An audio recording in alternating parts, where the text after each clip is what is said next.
This is the first time when our students from the Advanced Master Helicopter Aircraft Drone Architecture is being held.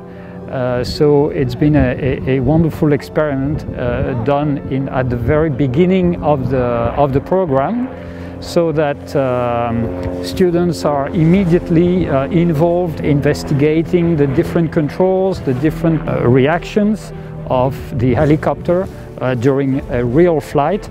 And this is really interesting during all the theoretical courses, so they can make connection between their own experiment and what's really about understanding the flight mechanics of helicopters.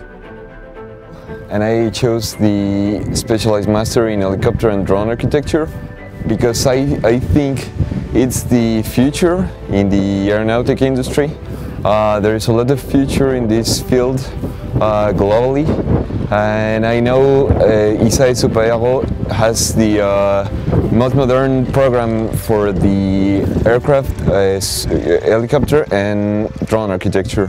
Fox Golf Hotel Papa Hotel, l'écuraille au parking Mermost. Papa Hotel, le vent 280 degrés 15 à 21 nœuds, la mise en route à convenance. Derrière le Cap 10, actuellement dernier virage, ce sera possible pour le départ. J'ai choisi le master spécialisé ADA de l'ISAE Supaero pour parfaire mes connaissances dans l'aéronautique, et en particulier ce master car il touche les domaines de l'avion, de l'hélicoptère et du drone, contrairement à d'autres qui se focalisent sur les avions. On est toujours obligé de décoller sur une piste. Là en l'occurrence oui, parce qu'on est sur un aérodrome contrôlé et on doit de respecter le circuit d'aérodrome en fait. Aujourd'hui nous avons eu l'occasion de voler dans un hélicoptère. Et c'est assez intéressant car nous avions vu toute la phase théorique au préalable, et donc ça nous a permis de vraiment vivre un peu les réelles conditions des pilotes. Donc c'est vachement intéressant sur ce point-là. Et je pense que pour tout ingénieur, c'est aussi important de voir un peu le fonctionnement des machines que l'on conçoit. Et quand on voit le disque au rotor, les pales en fait, elles amortissent pas mal tous les à-coups, contrairement à l'avion. Vous allez peut-être un peu secouer, regardez, je vais mettre un petit coup de manche, puis vous allez voir le mouvement des pales, regardez. Ah ouais, d'accord. Mais comme ça amortit quand même pas mal, alors que nous on bouge pas tellement.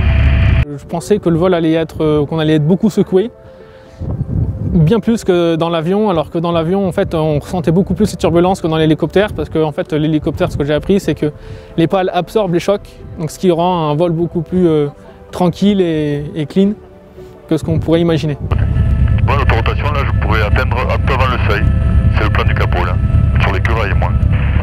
Et après quand on arrive près du sol, on garde notre vitesse 65 nœuds là, et on fait ce qu'on appelle un flair. C'est-à-dire qu'on va venir le soutenir comme ça, alimenter le rotor, voilà, et le remettre à plat pour bénéficier de tout qu'on lui a donné.